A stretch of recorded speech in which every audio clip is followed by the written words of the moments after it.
श्रीमन्नारायण नारायण नारायण।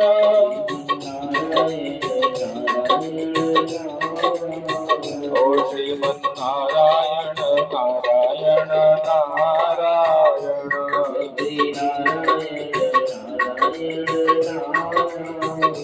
बद्री नारायण नारायण नारायण।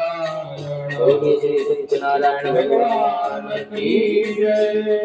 पंचम अध्याय की कथा है प्यारे। पांचवें अध्याय में एक राजा की कहानी है। वह राजा प्रजा पालन में तत्पर रहता था।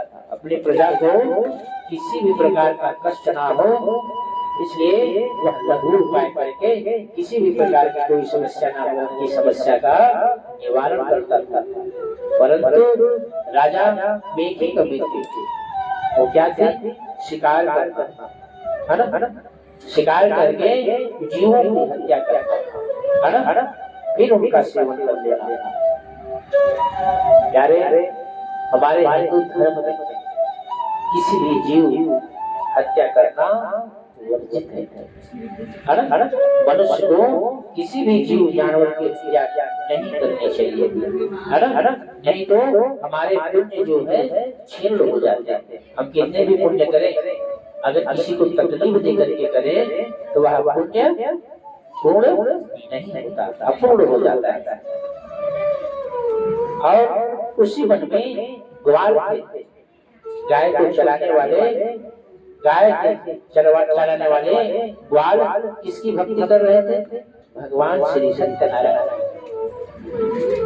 ग्वालों में श्रद्धा थी, भावना थी। हर ग्वाल अपने घर से कुछ न कुछ व्यवस्था लेकर के पूजा सामग्री सहित भगवान के भजन पूजन के बाद प्रसाद का जब वितरण होने लगा, कुछ ग्वाल प्रसाद लेकर के उस राजा के समीप में, राजा उस प्रसाद लेने से मना कर दिया जाएगा।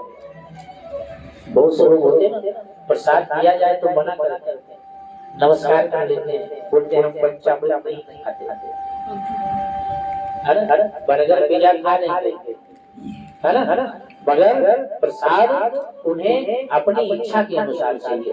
प्यारे, प्रसाद भगवान का नैवेद्य दिया हुआ अमृत के समान होता है, और उसके खा लेने से मनुष्य का पाप दूर हो जाता है। और हम ऐसे अधर्मी बन जाते हैं जब उस प्रसाद को भी हम त्याग देते हैं, मना कर देते हैं। लोग कहते हैं प्रसाद को बिना मांगे पा लेना चाहिए। और इस प्रकार राजा उस प्रसाद का त्याग करता है, और जब वह प्रसाद का त्याग करके राजा अपने महल में प्रवेश करता है तो अपने परिवार को मूर्छित अवस्था दे करके व्याकुल हो जाता है। राजा विचार करने लगता है कि मैं किस प्रयोजन से इस कष्ट को प्राप्त हो रहा हूँ। विचार करने के बाद उसे समझ आया कि मैंने प्रसाद का अपमान किया।